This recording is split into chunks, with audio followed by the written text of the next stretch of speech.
to the flag of the United States of America, and to the republic for which it stands, one nation, under God, indivisible, with liberty and justice for all. Honor the Texas flag. I pledge allegiance to thee, Texas, one state, under God, one and indivisible.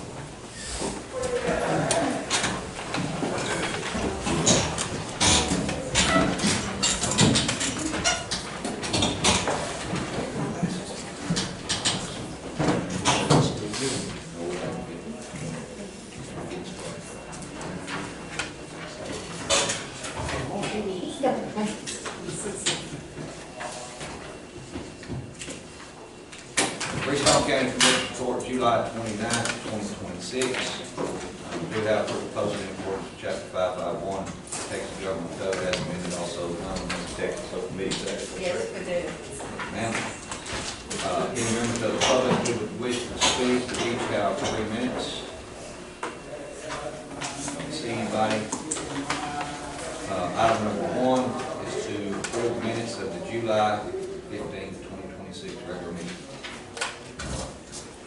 She's getting them. Oh, she is, okay.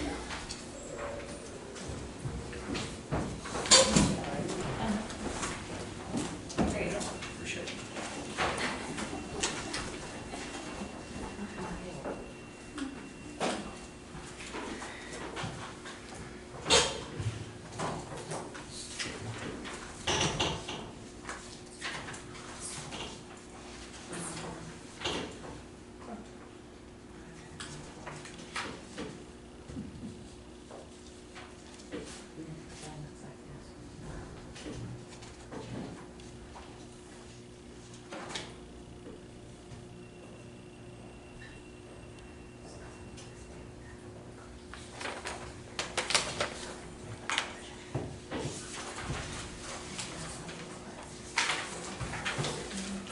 Make a motion to approve the minutes of July 15 meeting.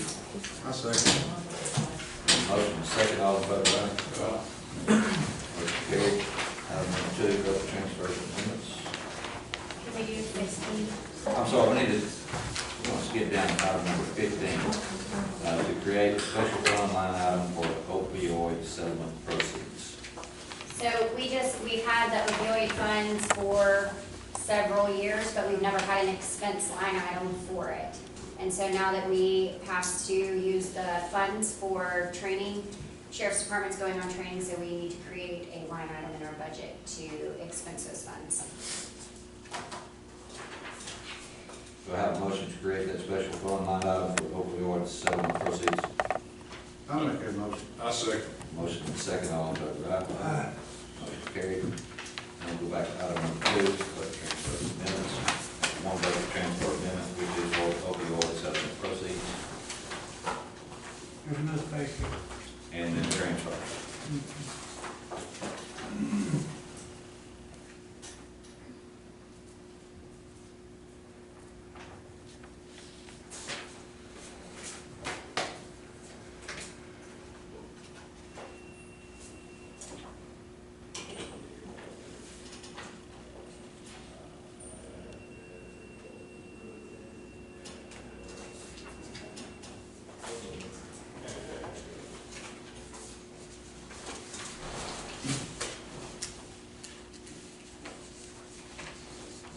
I'll make a motion to approve budget.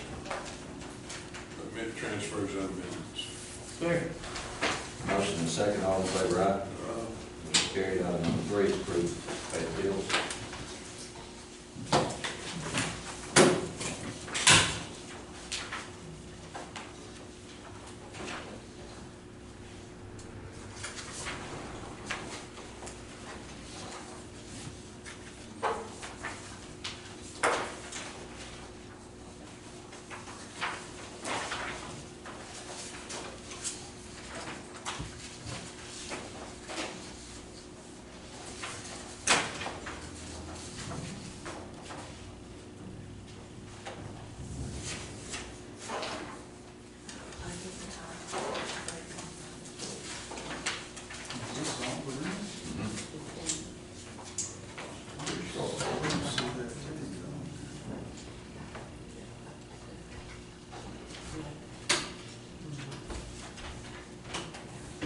Richard, a lot of the other bills are set to be paid for August 5th in the next court. This is just a special meeting, so this is just a small amount.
I make a motion to approve the resolution.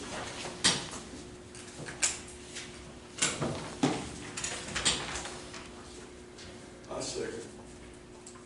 Motion and second, any other discussion? All in favor, aye? Aye. Motion carried. Item number 4 to approve payroll. Sorry, gone. Here we go. Sorry, gone. Oh, sorry, you know. Make a motion to approve payroll. Second. Motion and second, all in favor, aye? Motion carried. Item number 5 is reports.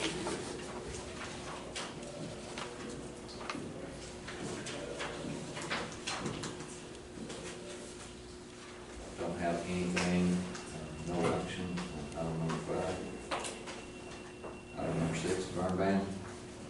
I talked to a couple of the chiefs this morning, and they don't feel that it's need to put it on. No action. No action.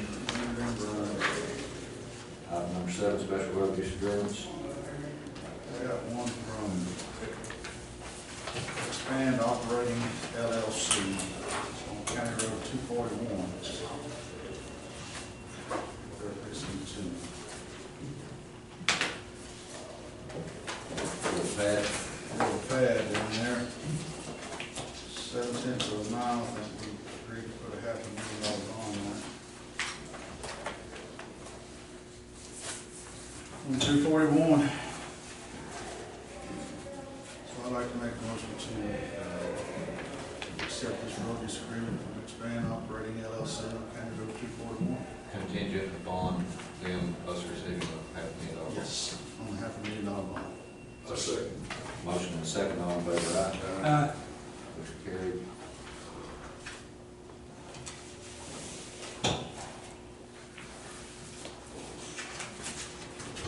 Victor, who is it, what's the company's name? Expand? Expand Operating. Okay.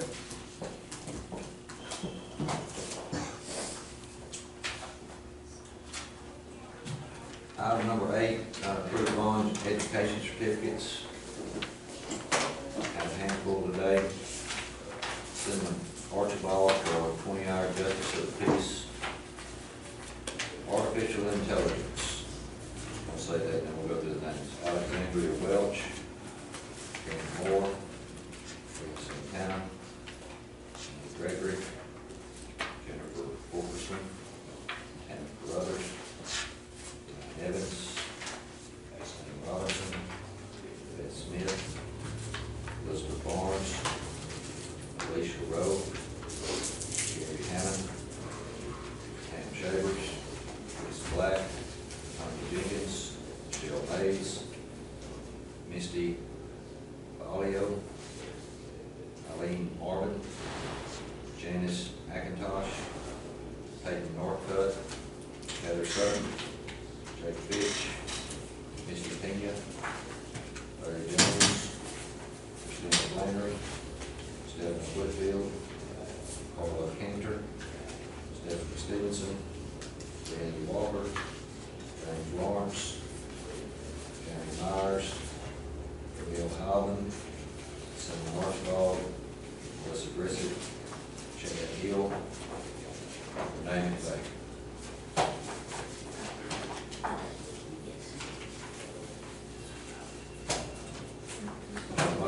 of those education certificates? I'll make a motion. And all of those were for the artificial intelligence training. Completion. I second. Motion second, all in favor, aye? Motion carried. Item number 9, review and consider action on the JABS maintenance contract for the district courtroom. The contract was started on August 1st, 2026. And run through July 1st, 2027. We tabled that last time. This has nothing to do with the acoustics in the room. It's just a recording device that we have to have, so. So, when do you take I was talking about I went up there and talked to him about the acoustics, anything we can do to make it better. And that lady up there, we're gonna check it and see if there's anything about acoustics. Lloyd said this doesn't have anything to do with it. Doesn't have anything to do with it.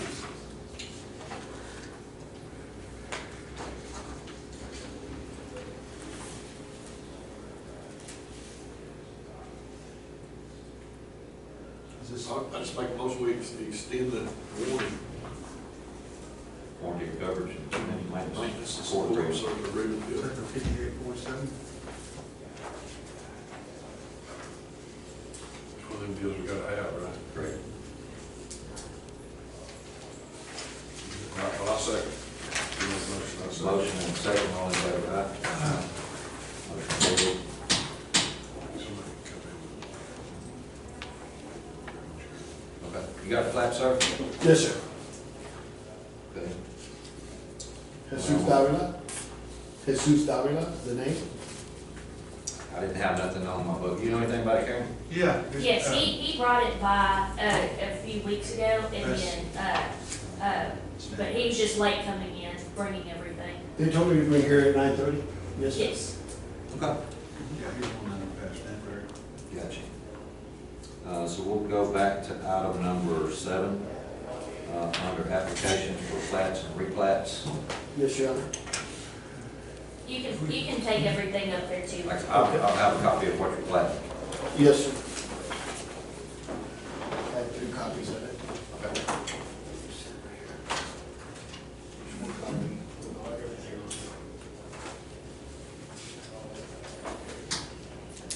Morning. Yes, sir.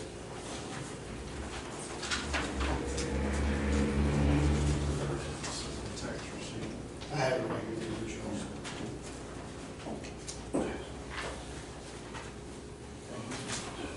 This was to get, it was, something was different on the, Right, the county record showed us 3 different plats, but I guess on a survey or something, it had just 2. 2 of them were combined, so all I did is separate it to reflect the county's records. So that's really So you want it to be 3 tracks? Yes, sir, so that way in case I sell down the road or do anything, at least it coincides with the county records. the survey with the county record. Yes, sir. So there's really no change other than it's exactly the way they surveyed it, the way it would reflect on the county records. The 28 point something was the one that they divvied up, because it's slot, I believe, 3, 4, 5, or 4, 5, and 6. So Where is it, Richard? And where you're showing, where this survey is showing County Road 451, yes, sir. is that where you turn off the pavement and start down the gravel road? That's not a county road.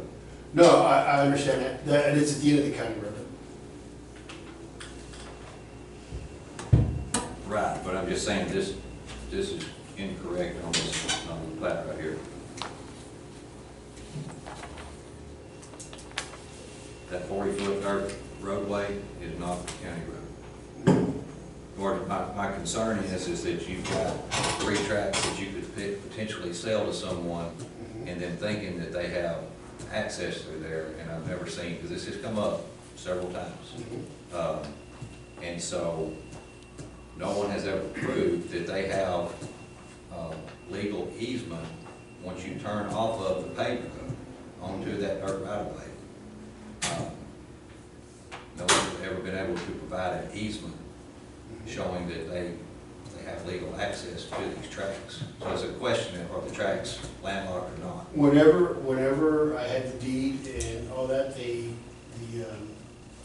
not the surveyor, but the person who did the title and all that stuff, went back to the county records and did the research and all that, and he found it in the notes, and he's got it in here. Okay, good. So- That would help Yes, sir. clear up a lot down there if it's. Right, because I know that's been an issue before, but they put it all in there, they went back and looked at all the county records and everything, and indicated that, of course, that there's access to it from the private road.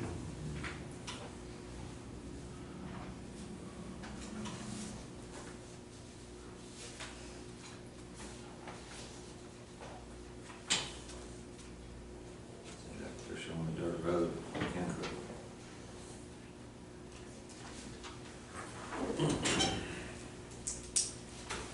So they're showing the dirt road as the 40-foot dirt county road.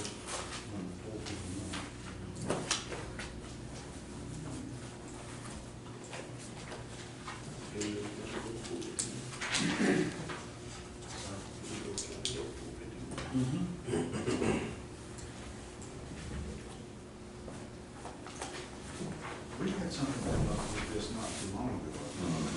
On that, when you turn off the old sand road. What happened was the man that lives on the corner of the county road and the dirt road, house on the right, Is it Cleveland or, no, maybe I believe it's, Stanford.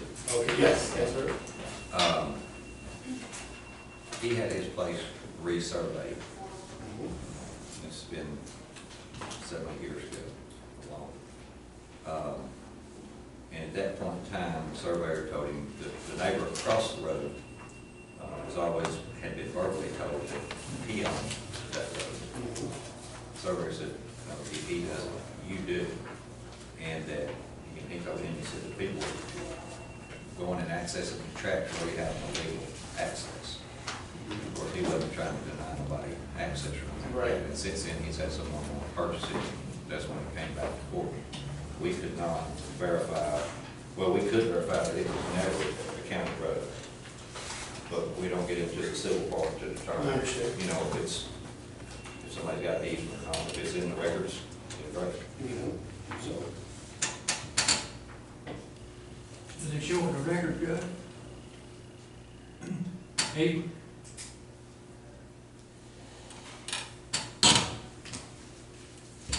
this survey right here doesn't even come out to County Road 451.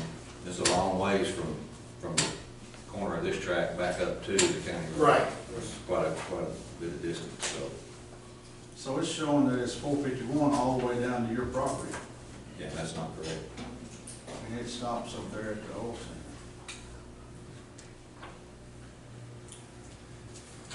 We do it. I mean, when our subdivision policy, basically to protect people, typically, we want tax service, we want a water letter, electricity letter. I don't think we have anything on there about access.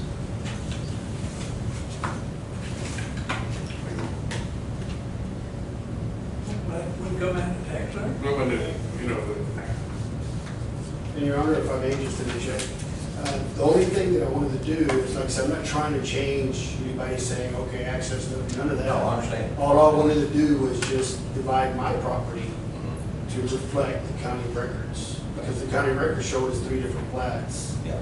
And so that's all I'm trying to do. I'm just thinking in the future. Right. What you're No, doing, it is, that's I understand. Yes, Your Honor, I get that. So like when I pay taxes, it's on the 3 different plats. you know, access, once you leave the county road, it is what it is.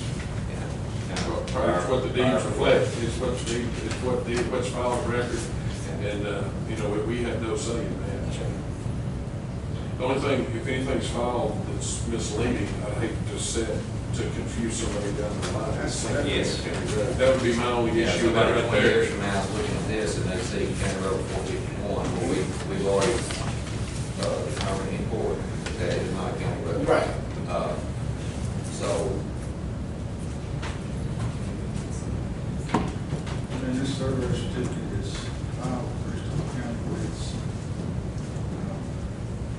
That could sure confuse the issue down the line. Yeah, that's If it's the not only there, thing. that's my main concern. You know, it could mess somebody up, that's for the future. And that's kind of what we're looking out for. And if we approve something, then what have we said? We approve, maybe. I hate to approve it when I know it's not correct. With that county road. Yeah. I want to prove that written on it. It's in the field notes and on the plat, Yeah. you know. Because that would be, that could be, yeah. And really, if your surveyor would just not show this as County Road 451, and same Just thing call it right private, here. just call it private road. Well, this, I mean, It's a private road. it's actually, one thing that it's a right of way. It's an electric line right of way, correct?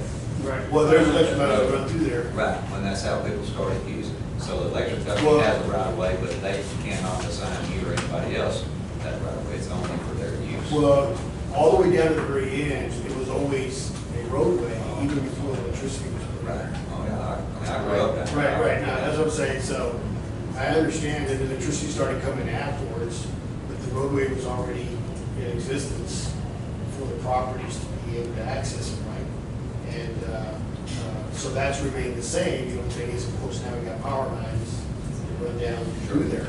Well, it sounds to me like whoever owns, you could drive up there and there's a big gate across there. We put that gate up there. I'm talking about from the county road. Yeah. Oh, I'm talking about from the county road. I mean, because apparently that guy on the corner, it's stated in his survey that he owns that road. So he could drive up there, and he could have a fence and a gate Well, across that's there. possible, I mean, but I think everybody down there, now, we all, of course, we know each other and everything else. And that's a simple thing that we can get into, you know. I sure hate to file this with it. I would be comfortable if we approve that, then we're acknowledging that's county road, and it's fine, and it's not. So that could be, We can approve what you're wanting to do, but I think your surveyor's gonna need to change the information on here where he's reflecting the dirt road as County Road 451. That's, it's not correct. It's just never been a county maintained road. So in order for you to accept this, you want him to just state that it's a private road? What would you It's want? not even a It's not private even a road. private Well, that's what I'm saying, that for you to accept it, what I have to get him to do. Because I mean, if I'm gonna go back to the surveyor and ask him to do that, then I wanna make sure that it If it complies was, with whatever you if there's a previous survey showing that 40 foot was surveyed, then he can use those notes. It's usually I think- utility easement. Could, if you give me a second, I might just be able to look this back here, I have it, if you have time.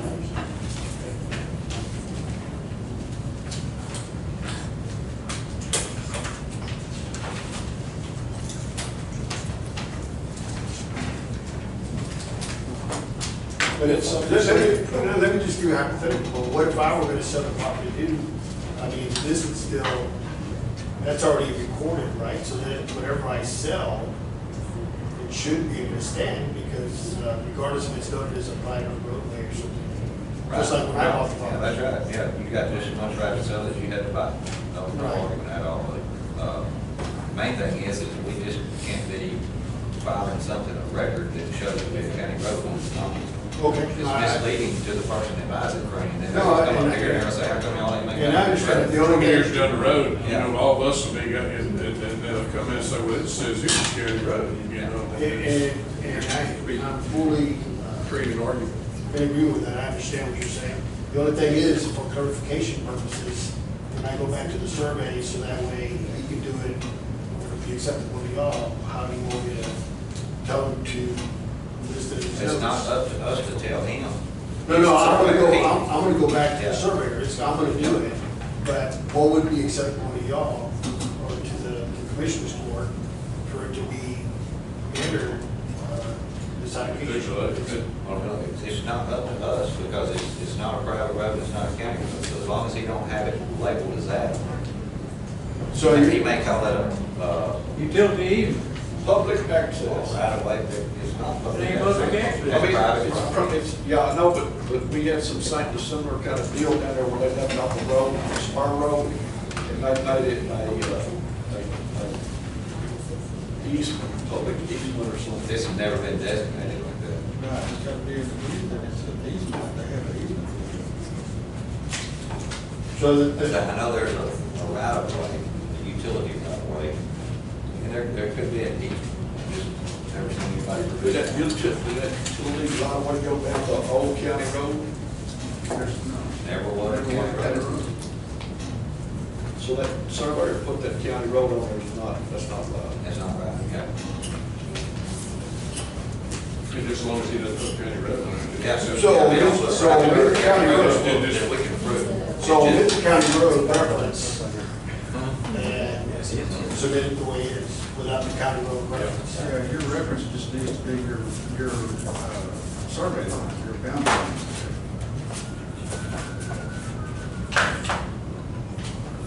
And let me just quick remind see how it has it at the beginning. See how it says it right here, it's 451, that shows that 40, but it is right here.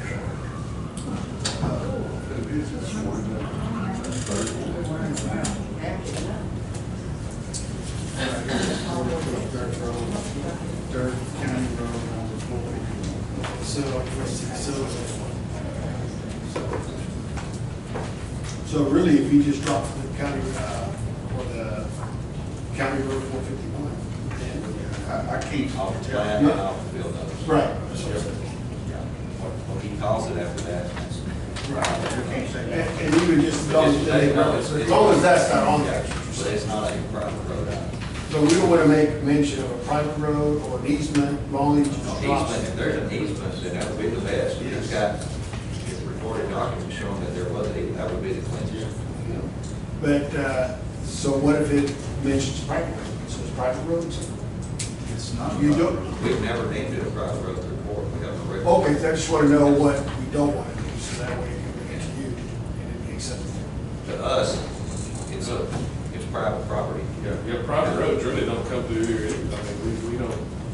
That's what this line is reflects, is your boundary Usually I line, hear about- your survey line. Unless it's a Dedication. subdivision, unless it's a dedicated subdivision, I mean, Yeah. that's the extent. Okay, so on the notes, we want it to reflect where it doesn't have, it just talks about the dirt road. Did it have Old extra? County Road, 451, correct? And we're going to take it off of the, what? That didn't feel notice.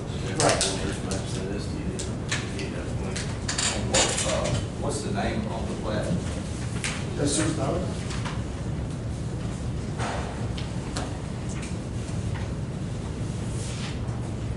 So it's just gonna be your last name then?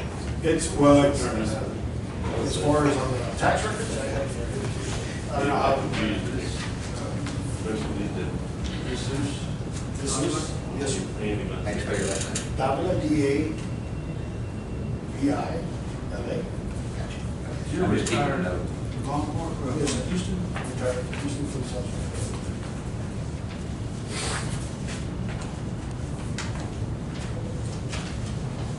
We sure approved it once the right there, so he can Okay, change no it. problem. Let me go back, and if I have to pay a little bit more or something, get it correct, that's fine. Okay. But now at least I have an understanding of what it is that y'all are looking for. Yes, sir. Yes, sir. Okay, appreciate it. Thank you. All right, well, thank you for your time, and there's no limit though, when I have to get back, right? Because I don't know, there's something that tell you like, we can be back in a month. We do, every time we have court, it's on there, so. Okay, Just okay. Well, I appreciate it. one morning at 9 o'clock and we'll get fixed up. Okay, Judge, thank you for your time, thank you, Councilman, You bet. appreciate it. You bet. And, let me see if I can get this correct, okay? Thank you.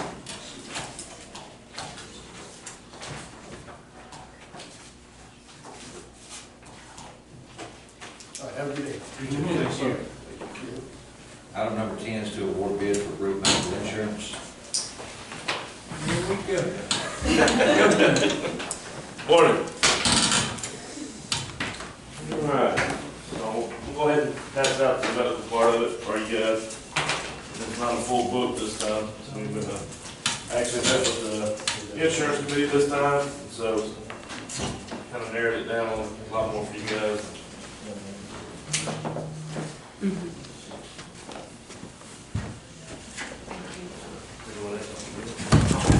Be careful. That was on video. You got insurance?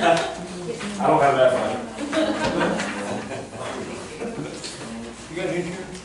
I don't. I just sell it. All right, so kind of catch you guys up a little bit. Like we always mention, the medical world is changing as far as medical carriers. We kind of mentioned in the insurance committee meeting, and I'll kind of give you guys an outlook on things too. When we first started with, 3 years ago, when we're quoting things in the medical carrier side, there's about 5 big ones, and we go to those guys, and there's not a lot of difference. A little bit of formulary, a little bit of difference in network, but just like today, we're quoting 25 different carriers these days, and so probably a couple of years ago, you'd never heard of Curative, and so it came in and people loved it. It was a different concept, but just like with Curative, there's other carriers coming out there. We've got one called Gravy. Gravy. Who would have thought an insurance company would be called Gravy? We got another one called Sidecar. So there's multiple different ones, and it's changing every day. But we really liked Curative. I think it was really good for the county. It was a good transition at the time. I've been on Curative, and it's probably my favorite insurance, the carrier that I've ever been on, just because it's a different concept of everything's a $0 deductible, $0 copay. So the savings to your members is unbelievable. We would love to be able to come in here today and say, hey, Curative is still the best thing there is since peanut butter, but there's been some changes in the market. Like I say, it's ever-changing every day. We've got some insight that Curative is not renewing their contract with Baker, Scott & White in November. We went back to Curative to address that issue, try to get some answers, and we weren't able to get any answers. So that kind of tells you. Yeah, that tells you. We actually had a member go to Baylor Scott & White yesterday from another group, and the doctor actually told that member October 1st, no more Curative, we're not going to renew the contract. So now we have it from a doctor there. So No. I've got a doctor that's already shut it down. yeah. Yeah. So Doesn't even want the card. yeah. So fortunately, we were good enough. It was good to use because it's a great. Hopefully everyone got a lot of their health concerns taken care of and any surgeries taken care of at no cost to them. But so on this paper here, just this first paper is just the renewal. And just to give you an idea, they came back with a fair renewal, but like we say, if they don't have Baylor Scott in the network, Baylor Scott White in the network, they already lost extension, they don't have UT Southwest. Hospital networks are just not renewing with them, and so essentially it's not worth the paper it's written on. So we don't think it's an option to move forward with this year, unfortunately. So flip over to page 2. This is what we'll be presenting from the insurance committee. We have all the carriers, like I said, TAC quoted on you guys, United Healthcare, and then Baylor Scott & White and Curative. As these gentlemen and ladies, as we went through the insurance committee and kind of went over these things, I know usually when we bring these things to you guys, it looks like about 4 different options. As they got to see, there's hundreds of options. And so we narrowed this thing down to kind of fit your members and your needs. Coming off a Curative plan of $0, people get used to it. All right, say we get spoiled. But that's a good thing. We want to take care of the members and we want to take care of our employees. The options we put on here, there are some issues sometimes that people have, and everyone's different and everyone has different issues. And so some people don't always prefer the nonstop option. Nonstop is what we had before that we pair with another carrier that makes that thing a $0 deductible. So when you walk in there, you hand that card. If it's a copay of $50, you just hand them that card and it covers the $50. It's a $2,000 surgery, hand them that card, it pays the $2,000. So there's no money out of the members' pockets. It's a true $0 deductible plan. But what comes with stuff, everybody always tells you nothing's free. So with that being a $0 deductible, $0 plan, there is a little bit of back end that you have to provide at EOB. They want to substantiate those charges and make sure they're paying who they're supposed to pay, and the doctor and the hospital and everybody's being paid accordingly, and nobody's getting over on anybody. So there is a little bit of skin in the game. As far as the non-stock card, you have to do a little bit of work. I think most members are willing to do that work to have a $0 deductible. I know I'd love to have this plan. But we did put a different plan on there as well. So proposed plan, which is in that orange color there, that third column, is a Scott & White HMO plan paired with the non-stop card. It is a $7,500 deductible plan, 92 out-of-pocket max. That card will be fully funded with the out-of-pocket max. So members will be able to use that card up until they hit their out-of-pocket max, and then Baylor Scott and White picks up the rest. So again, essentially a $0 plan for them. We also have a PPO plan next to it. That's paired with nonstop. It's a $7,900 deductible plan.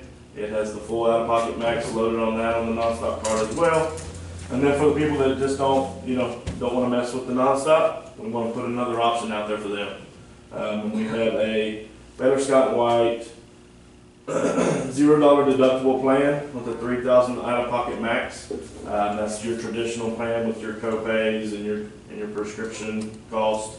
So they wouldn't have that nonstop card to pay but that was a concern that was brought up during the insurance committee, and so we wanted to put another option on there for those people. That plan actually is a little bit cheaper on the employee spouse and employee children rates. So if people wanted to put spouses or children on there, that might be an incentive to get onto that plan. Also for the HMO plan, that's cheaper as well. So that's what we're proposing to you guys is to go with the Baylor Scott and White plans with the nonstop card. Anybody got any questions or concerns?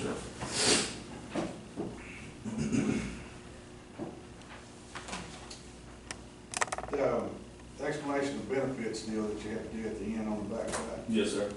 I understand that. I fought with them, and I can't tell you how many times I emailed the same invoice to them, and then they shut my card off. Yeah. And I finally get the right person on the phone. He said, I'm gonna turn it right back on right now. And 2 weeks later, they cut it back off. And I said, I have sent it to you, I've sent it to everybody else, you can keep cutting my card. I think that I'm not the only one. Right. Yeah. Yeah, and something with a concern that we kind of expressed, it was with United Healthcare too. And so getting the EOBs from United Healthcare seemed to be a cumbersome issue. That doesn't seem to be as big an issue with Baylor Scott and White. And then also Baylor Scott and White has come out with a new app. So during open enrollment, we'll be able to make sure everyone knows how to use that app, and they can actually get the EOB off that app right there on their phone and forward that to nonstop. Yes, sir. So I think it's going to be an easier process from the carrier just because we're trading carriers. Right. It may not have been a nonstop issue, it was more of the carrier issue of not getting the EOBs back. And United Healthcare is known for that. They kind of slow their billing. So I think we'll be able to head that part of it off. Have y'all done any research to see how many doctors in this area that don't carry? Yeah, I think it was a 98% rate. So you're going to have a few here and there, but Baylor Scott and White, it was a 98% coverage equal to your other carrier. So it's probably going to be even more because we lost extension in January. So Baylor Scott and White doctors, people that are in that PPO network, we're not in that curative network. So you're actually going to pick up more doctors because you lost about probably half your doctors, at least in the Waco area, January 1st with curative. So now you get access back to extension. So the way the PPO network works in Texas with Baylor Scott and White, there's 140 counties that have Baylor Scott and White hospitals and facilities. So you will use that Baylor Scott and White. They want you to go to Baylor Scott and White if you're in those areas. And so we'll sit down with the members, look up their doctors, look up their hospital networks, all that stuff. We'll sit down with them and make sure that their doctor's in network, and if not, then we'll find them one that is. Like I said, it's a 98% percentage that the doctor is in the network equal to curative, which is even higher than curative. That was after the curative as a 1-1. Curative lost a ton of doctors 1-1. So the last few months, there's probably been some doctors that people are having to change just because they maybe went to extension and now they had to go to Baylor Scott and White.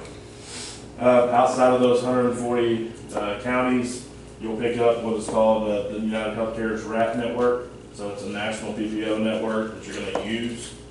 It'll be on the card, so there won't be any confusion if you go to a doctor outside these 140 counties in Texas or anywhere across the United States.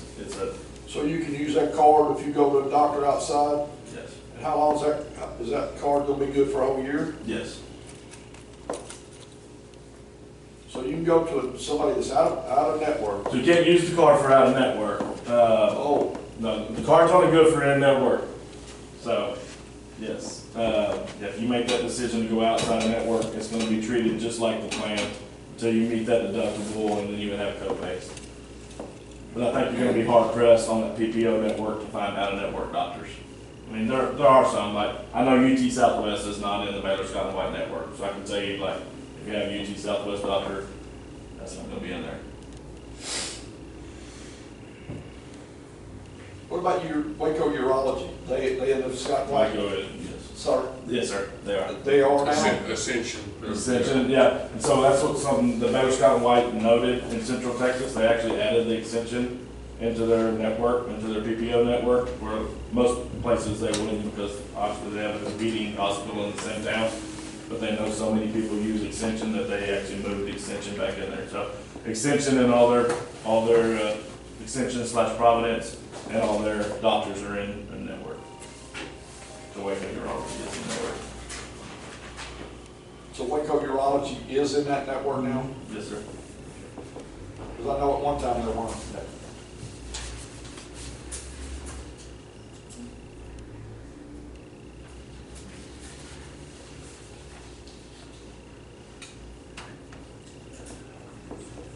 From an accounting standpoint, when we talked about this when we met the other day, how did we, so the highest plan here, employee only is $1,112.83. If someone, because a plan looks better to them when you look at plus spouse or plus children or plus family, and they choose that, and that plan is lower, the difference in the money, are we sending it to that employee? So I think what we talked about is if we choose to go with the PPO with nonstop, then that would be our rate we would pay per employee. And so the extra funds, so like if you look at the, So say they did the HMO say for they did the $876, with HMO, that difference in money. that $437 would cover, if they're covering, now, it's not gonna be given to them if they choose not to cover their spouse or their children, but if Be they do credited need to them if they had a would- child. we would still pay that top amount that we're paying for every employee, and it would cover a portion of their children or their spouse. Yeah, so what we're I doing think is, that was one thing we were looking at it because, you know, we were forcing everybody to do one deal, and it was killing them if they had a spouse or a child, you know, family, you know, adding to it. Just gives And everybody. this gives free somebody an options. option, you know, if they could, you know, somewhat affordable option to add a child without just, you know, working for nothing, you know, so that's why we thought that all employees have a choice of the three, you know, what fits each, you know, what works best for them, I don't know. That's why, that was our thought. the difference would be reflected in the tiers. So when they go through open enrollment, if they were to look at that HMO option, they're gonna see a lower price over there from that tier of the $1,100. So, And we hate change. I mean, I'd love to leave it alone, but this, the writing on the wall is not good. So, and kind of speaking to the carrier side of things, Baylor Scott and White has fair renewals. So if we're looking for a multi-year partner, I would say that's the one we're looking at. Blue Cross Blue Shield, they lost $2 billion last year. They're hammering everybody on renewals, whether they look good on their loss ratio or not. We're delivering 20 and 30% increases. Baylor Scott and White's not doing that. So like, for multi-year partners, I think that would be our best option, because I think if we run the way we're supposed to run, we're gonna get a fair renewal. If we run hot, we're still gonna get a fair renewal. And I've got a couple other counties that are really hot, and we were still able to get a fair renewal back for them. I mean, Bosque County is a perfect example of, they ran really hot, but they got a fair renewal from Baylor Scott and White. I think they've been with them for 2 or 3 years now, so. So I have two questions. Yeah. Number one, if I decide to get off of this insurance, if I want to put my wife on there, my spouse, can I do that? You wanna get off, but you wanna put your wife on it? No, it follows the employee. Oh, really? Yes, sir. Isn't that something? Yeah. Okay, so the employee's gonna have their choice of one of these three? Yes, sir. And we don't say we, Yeah, I mean, that way we're not just forcing everybody, this, you're doing this, and if, maybe it'll fit a child or a spouse, or let everybody be their own. Yeah, we're gonna Give them a choice. 1,100 out there, so let's just say this guy here has a wife, and he wants to run there, he's gonna get that 800 covered, he's gonna get some of that covered, anyway, since he shows that smaller, lower price point. Aren't you limited with an HMO though? There's no out of network PPO coverage. better? Yeah, PPO's all That's right. why, yes, I'm Sure. spouse. And that's why it's cheaper, HMO's cheaper because it's a smaller network. Okay, So, That, but that's basically the difference. yes, is ma'am. the So on a network. PPO network, you can go outside of network and still have some coverage. So anywhere you go in the United States, you can have something. On the HMO plan, it's HMO only, except for emergency. So let's just say you're in Colorado, on an HMO plan, you go to emergency room, you're okay. If you go to a clinic in Colorado, you're gonna go with that. But we provide telehealth too. So if you're traveling on HMO plan, you still have telehealth. So how much is it for Emergency room, most people when they're traveling, all they're gonna use is emergency room anyway. And if it's a true emergency, you can't go to the emergency room for free. Yeah, You know, they right. go, yeah, you're gonna pay. Oh, there is a people. Will you take the HMO? I thought. Like, I think they have to live, there's one or two. That's right. Yeah, and that's, still, it would give them Trinity, so towards. so would that be a choice, or do we have to replace But if he hard, I think the concern too is gonna be an HMO, right? But if we add that, they're still getting $287 that they can put towards. Yeah, I was thinking, well, without nonstop, it's gonna be a PPO. No, we did say HMO Oh, on we that did, one. okay, Just because the price went, okay. it was gonna be. So would it wouldn't hurt, say Okay, that's all. would it hurt to do four? Four plan?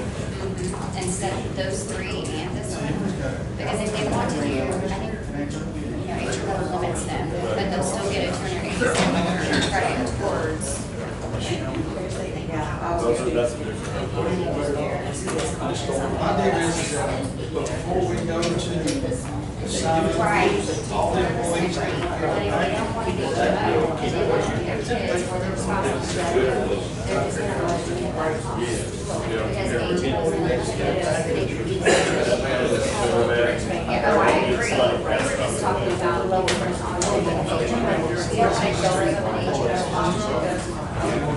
if they can choose not to go on site.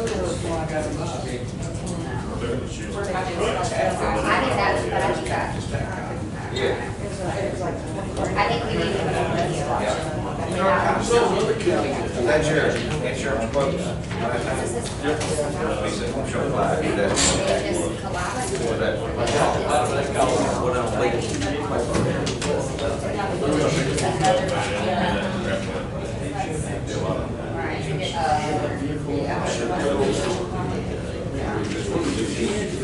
Yeah.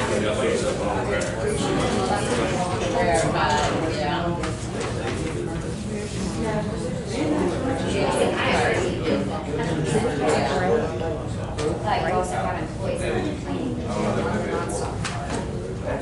And just because they choose not to have the nonstop part, because they have issues with their insurance. Don't know why anybody would want to stay up. Do that. As less secure as possible. I mean, insurance committee can't really do if we pull the money from the So is there any way that before we go to this open enrollment, that each of our employees can get all three of these plans, that way they can have it figured out before they get here to open enrollment? 'Cause a lot of people are going to come up here and they're going to go, "Ah." Yes. So that way that they'll have, each employee has their option before they get here. Oh, for sure, yeah. So we'll have the packet sent out, so we send out a QR code, or we can send out a PDF, either one. And they can literally go in there and it's gonna have all the flyers of how to go to Baylor Scott and White, look at this HMO plan, check my doctors, see what the prescriptions look like, the whole 9 yards before they come in. So you're going to email that to them, or? Yeah, she usually just sends it out in the email, and then we also put it in all the break rooms, we'll stick QR codes in there, just like the road. I got three guys don't have a computer. They got a smartphone? No. One telephone and 6 smartphones. Well, we can be with them one-on-one. We just need if they need a piece of paper. No, we can go to a package, that's fine, yeah. But still, at some point, we're gonna have to go online to look at it. Somebody's gonna have to go online. So what y'all just discussed here, are y'all leading that to a fourth option, or? You're gonna do a PPO option, is that what that is? That's a discussion, but we're gonna have to revisit, because the one that's on this one is. I wouldn't suggest It's going. it's not a great one. There's other options on there that are, I mean. That PPO option that they're looking at from that grid is not the one you want to stick by itself. But I also don't see someone saying, I mean, well, I don't know, unless they're covering their kids or their spouses, not wanting to use the nonstop. I don't know why I'm Well, I mean, It's just cost, that's it. the deal, trying to make it affordable for a spouse or a child, that's, I mean, If you're the single you employee need in the house, insurance, you're the only one. you got major medical, there's times in years, never even used it. Well, the younger you are, the HMO and PPO just doesn't have that big of an effect. Yeah, I mean, If I you look if I back don't travel with- outside of Texas, I'm good. Like, Batter's got night flight network and their specialists are probably some of the best in the country, so So I'm with good. with the HMO options that we have, Uh-huh. it'll cover the doctors around here the same as the PPO. Yes, well, no. Yes and no, kind of. Okay. Not in Waco, so if you're on the HMO network, you would just have Baylor Scott White in Waco, you wouldn't get extension. When you're on the PPO, you get the extension network. Not much of a difference, but still a difference. And you have, when you're on an HMO plan, you have no out-of-network coverage. So if you go, I want to go see that doctor anyways, he's my guy, I've been seeing him for 20 years, I know he's not in network, but I want to go see him. You essentially, if you're on an HMO plan and he's not in network, you don't have any benefits. If you're on a PPO plan, that number to the right, all those columns down the right side, that's like you're out of pocket on a PPO plan. Some,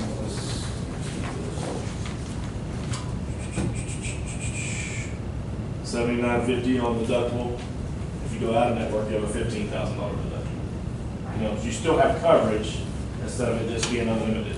Like if you go and don't have insurance. But also know the nonstop card only works for in-network coverage. So it's best and beneficial to use in-network for the plan and for you and for your pocketbook. Because everything will be paid at 100%. Like your prescriptions, using nonstop. And make sure to tell the pharmacy to run insurance. Some of these pharmacies try to do their own little deals. Oh, I got this discount plan, we're just gonna run it on that, and then you go use that nonstop card. They're like, it declined, what's going on? It's because you didn't run it through insurance, it has to run through insurance. So that's just education of. And we did verify our local pharmacies. Yes, sir. Here in Brookshire, they're all good. Yes, sir. In that work.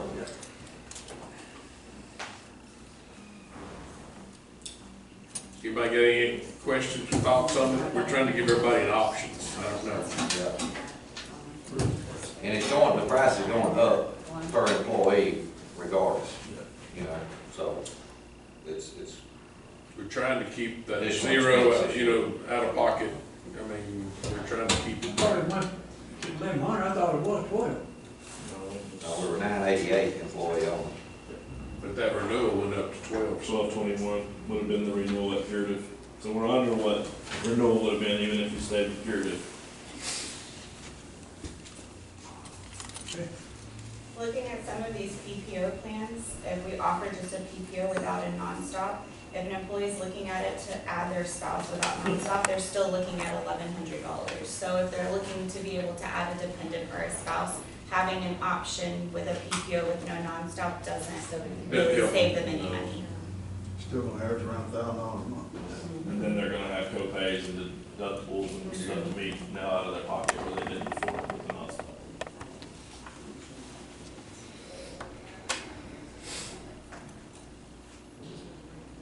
And I think too, beneficial for you guys too is y'all, if you use nonstop before, good and bad, is you kind of know how to use it now too. The first time around, I mean, like it's something new, everybody's got to gotta work through it. It was confusing to my guys, because there's a deductible. Well, yeah, but what about the deductible? Well, it's kind of it's washes, you know. Like I said, the United was, I think, was a big problem. Yeah, I think so too.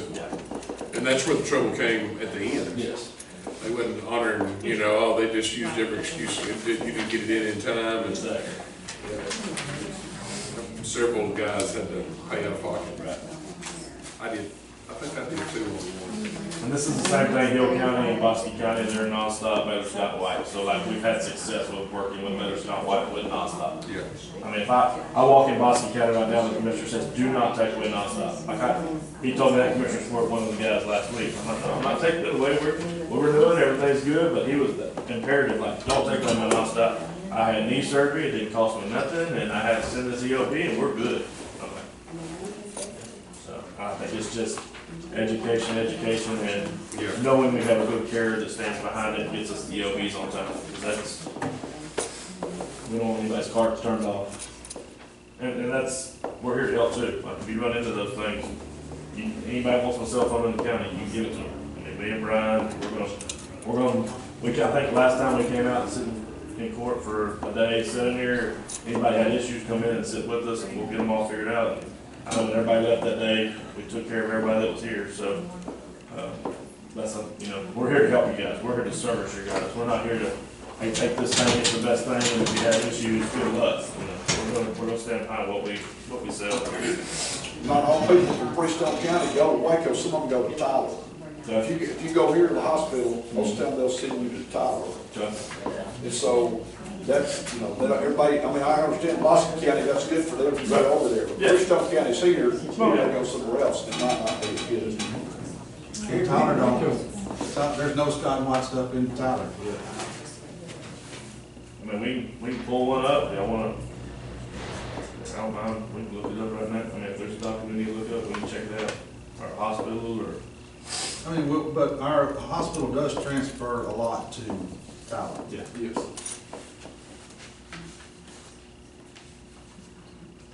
Then we don't want to go to Waco.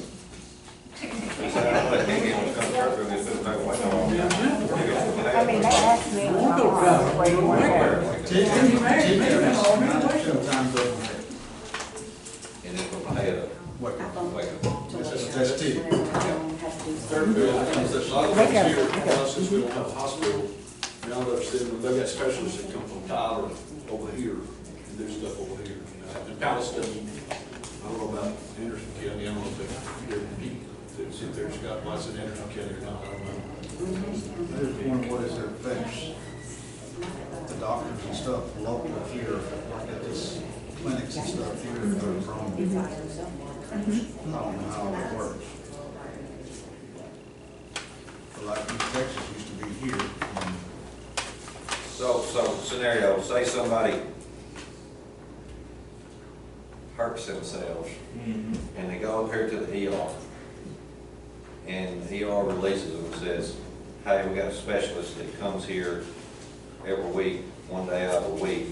We'll make you an appointment. You need to come see him so we figure out what we're gonna do with your hurt. Yeah, so what? Now, would this insurance be? What I tell people nowadays, and it's unfortunate that we have to be more consumers and really have to know a little bit more about our insurance than we want to know.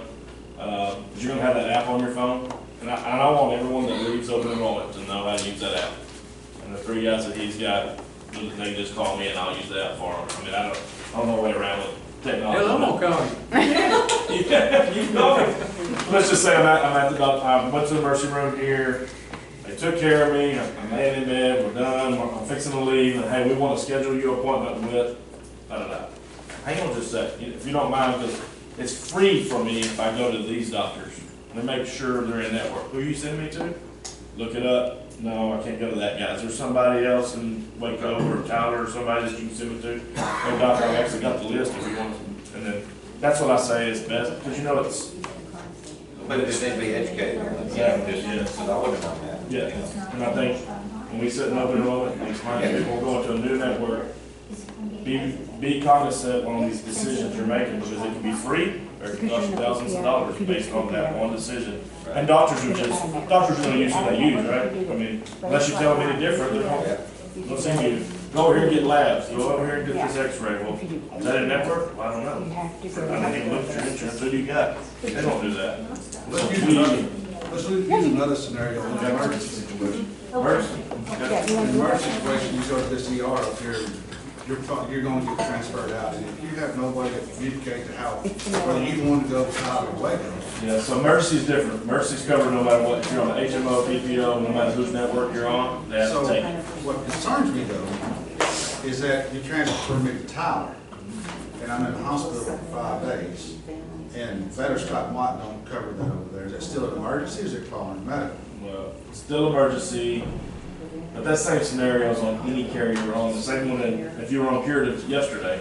I mean, on Curative today, what scenario do you, it's the same scenario, But right? if you have an option to go to Waco or Tyler, and Waco is completely covered by Scott and White.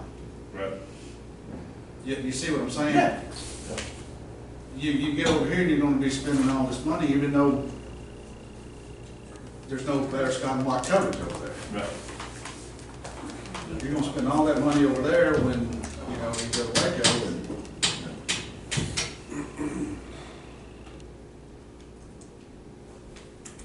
So under an emergency situation, it's gonna cover it, Yes.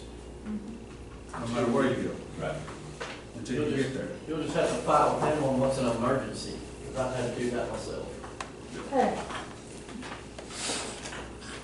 Yeah, you can't go in the emergency room for flu. You go in there and it's a broken arm, okay, that's emergency. You go in there, car wreck, I mean, they're taking you to the emergency room. If you travel outside of any network, and you're in a true emergency, and like you said, every insurance carrier in the world wants to fight you because they don't want to pay them. So you got the flu and you go to the ER right here in our county seat. Mhm. And, have we looked to see if this is gonna cover here? But I don't guess it matters, I mean, you got the nonstop is gonna be Right.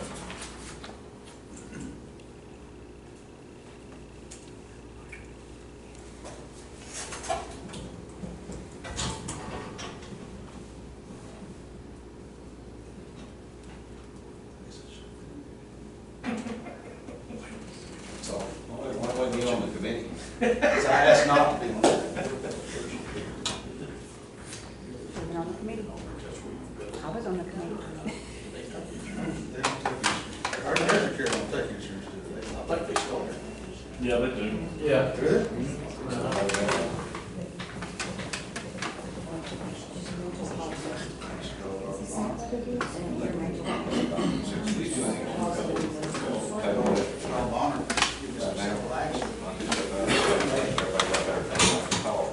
Yeah, whatever, yeah.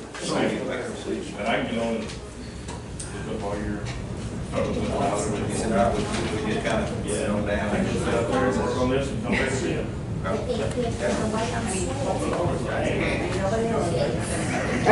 When I was my leg, they gave me the here, never asked me what I want to go to, and they wake up.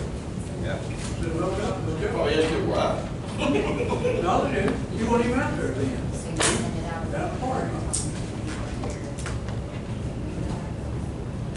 I mean, they didn't say Tyler or Waco. They didn't say. Right.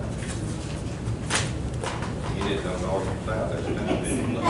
What if you're in a hospital that's in that workplace, and you're there for a week?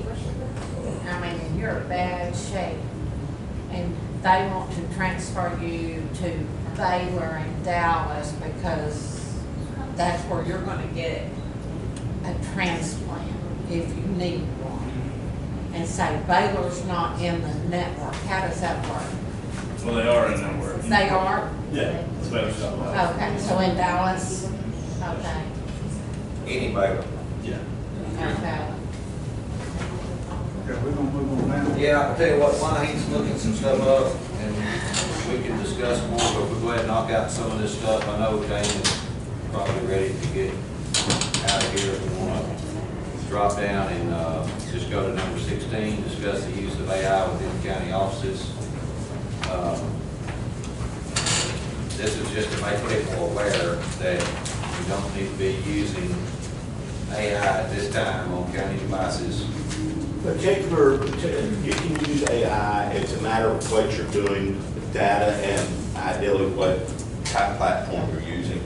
AI is a very useful tool. It's the way of the future. I mean, I'm not saying we can't use AI. What we gotta be conscious of is what we're putting into the AI to ask the questions.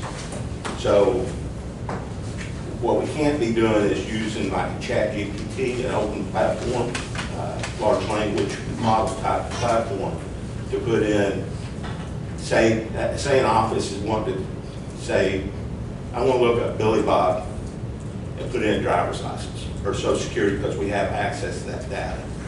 They run it into an AI. That data stays there forever. It exposes the citizen potentially, and that's some of what is in the documents I gave you. So it's more of right now just to create an awareness of how we use AI. Use it for help you write a letter, email, a presentation, right? I mean, that's fine. We cannot be putting any information that is privileged data into AI. That's what I want to express at this time at this meeting. Now, we're currently, through Taxera, we've currently got the AI training program, which is required by DIR, the state legislation this year. So we're wrapping that up. But it's just kind of hit the surface as some of our other cybersecurity training does. I'm wanting to put in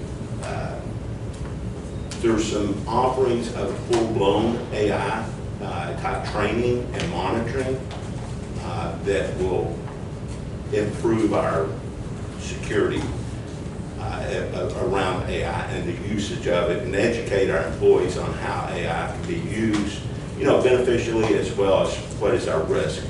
The risk pool management through our insurance has actually reached out to me. I've talked to them. I've got some information. I want to watch some programs, but I don't want to do it until we kind of get over the budget. So much, I don't want to overburden the employees with everything that's going on in the department heads. With that said, the one thing I'll add to it, and I'll keep it short, is we've got to make, I can't monitor everything that every employee does across the county. I ran into, yesterday, make it 3, what I would consider breaches of our policy that we already put in place a year ago, which goes around the Gmail account, the pre-mail, right? We talked about Yahoo and Gmail. I sit down at people's computers, I can see all that. And I'm like, why are you logged into it? I'm not logged into it. Yes, you are. But we got to, the department heads are going to have to help me enforce this. I can't do it all myself. They're going to have to enforce it among their employees. We need to put that particular thing, we already have a policy in. We're going to be working heavier on policies around overall cybersecurity, which will include AI security. There's some stuff that emergency management has come to me on in case we have an emergency situation that the state requires them to be in compliance with. Secretary of State has some AI security features, say AI cyber as well. So I don't want to have all these different policies. I want one policy that meets the needs of what Leonard's requirements are, what elections requirements are, and what the county requirements are. So that'll be coming at you guys over the next couple of months. And so right now, just awareness not to put any privileged data into an AI search engine. And keeping in mind that in the future, a lot of our offices will be. Yeah, we're already getting lunch. I mean, like you said, we're already getting some requests from some different departments of how can we use AI in our department, right? Yeah, like our county clerk's office. Yeah, and that's it. Renee's a perfect example of that, and it can be very beneficial to her. We want to be able to do that. What we don't want to do is Renee selects a program that's an AI overlay for her data, right? And then say Mandy comes and says, hey, I want it for my HR or whatever, or come at the tax. We need to do it very uniform and in an environment that we can manage. If we start If it's trained piecemealing to it, be county specific, then it's gonna be that much more beneficial to the user. do what now? I said if it's trained to be county specific. Yeah, so you got It's Freestone County. Yeah, that's getting a little bit deeper, but yes, you basically have an open AI, if you would, it's like ChatGPT, open AI. These platforms you got on your phone through Google, Yahoo, right? That's basically like a large language model. That's what this data center type of stuff's doing, right? They're processing that data, and anything you put in there is being captured. And it gets smarter, it's learning. But then you also, say from a county standpoint, we could create a small language model that just works within our domain, our data. It never hits those big processing. Only data it's being trained on is data within the county. And that, I think, is what you're referring to. And that is something that we're going to be looking at going forward right now. It's more security policies, and then we start to launch the overall AI platform. So it's going to be some of this stuff also as we go into it, because of the nature of the discussions that take place around the security. I'm going to make recommendations that we go into closed session, which is a requirement.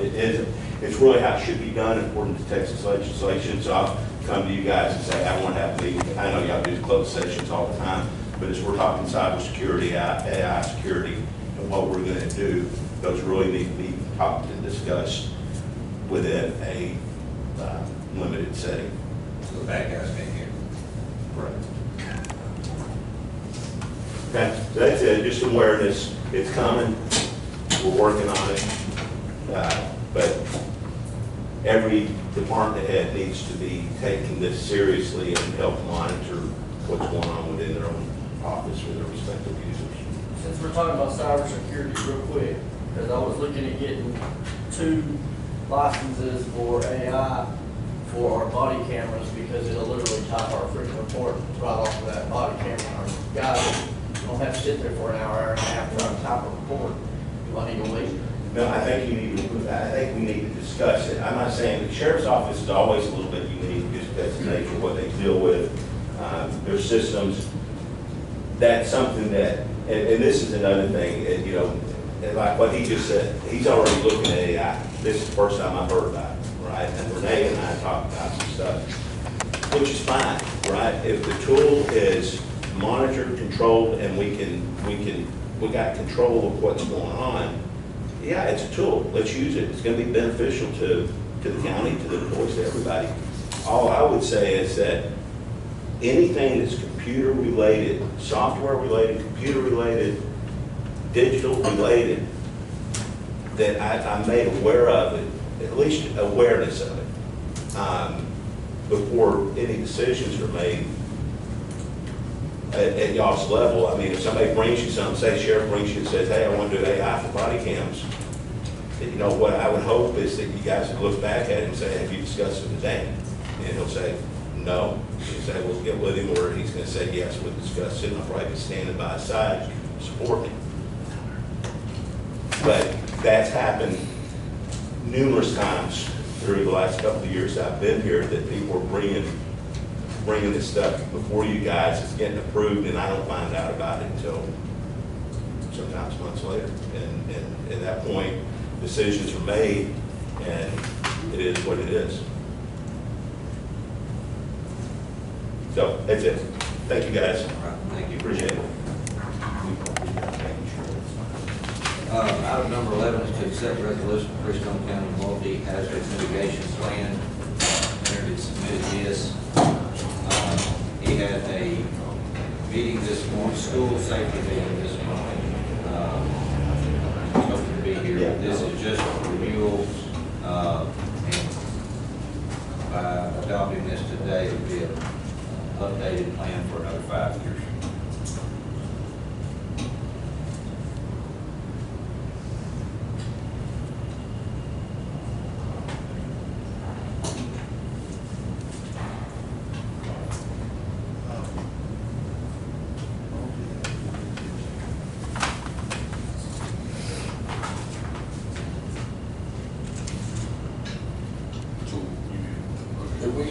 had the same, is that the same one we've had all the time, or is this a new one? It's been updated.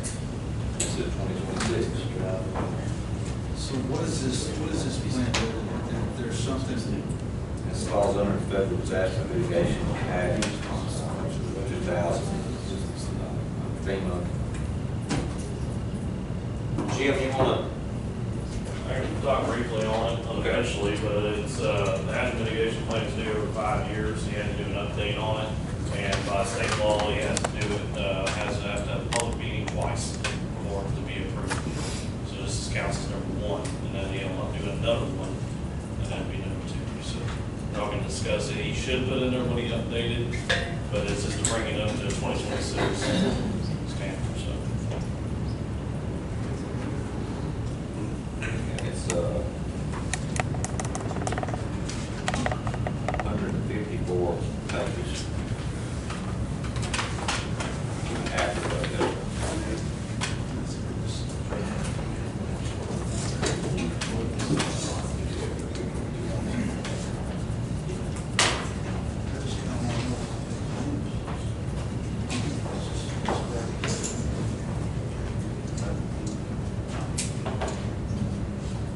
It's 154 pages. so if it's saying that we can't approve it right now, then it just has to be brought to us once and then.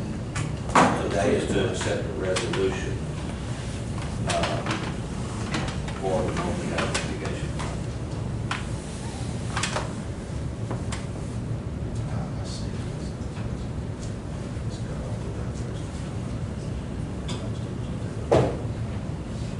Train derailed in Worthing. Yeah. Understand, yeah. Read it real quick. Got it, baby. Thank you.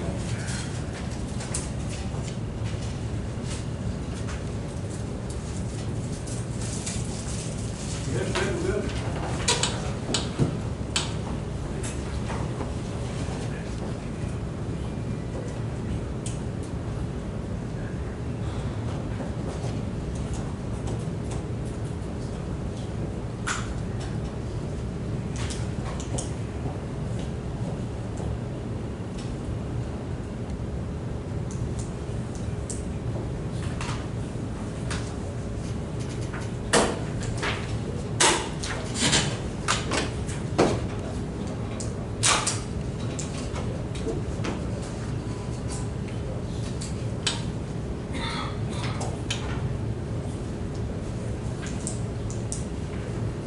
Read that.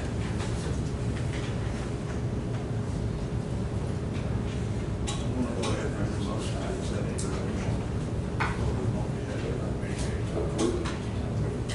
accept the resolution. Accept the resolution. Motion to accept resolution. I'll second.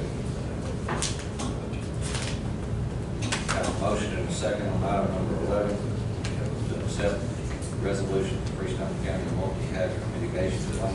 Any discussion? All in favor, aye? Carried. Item number 12, remove handheld from the CPS board. Is there a motion to remove handheld? I'll make that motion. I'm sorry. Motion second, all in favor, aye? Motion carried. Item number 13 is to add Samantha Baggett to the CPS board. Is there a motion to add Samantha? I'm not there. There. Motion and second, all in favor, aye? Motion carried. Item number 14, discuss and consider action on finance purchase of the motor grader for 364 River Bridge. Been trying to buy a motor grader, and with the help of the auditor's office, we have come up with some different ways to do it. I think she's figured out the best way to do it, the plan to do it, we talked about it. You got it? I do, so I think after kind of looking at it, the best bet would go, so the total price is $362, $655.22. If we do a 3-year, 4.9% interest rate, you'll make an initial payment of $181,000, and then it'll be $66,839 each year after that. It's $18,464 in interest for the entire loan. But that keeps from so much money coming out every year at one time. And in that agreement, can we pay it off early if we decide to? You can. We can.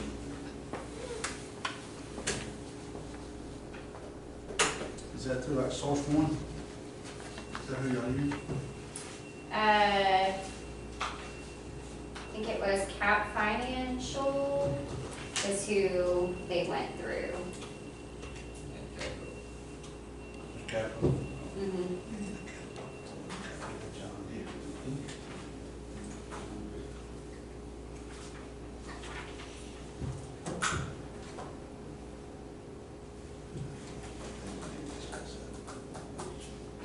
We just discussed if you don't want to vote, if you don't want to vote, we don't vote.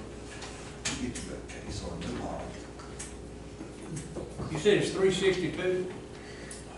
So with interest, it's 381, 518.23. Without interest, it's 362. 362, 655. Yes.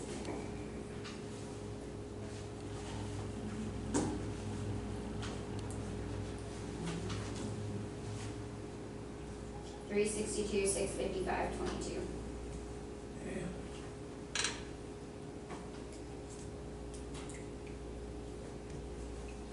We'll make a motion that we purchase a motor grader for precinct 4 Road and Bridge and do the plan where we pay for it within 3 years. I second. Have a motion and a second, any more discussion? All in favor, aye? Aye. Motion carried.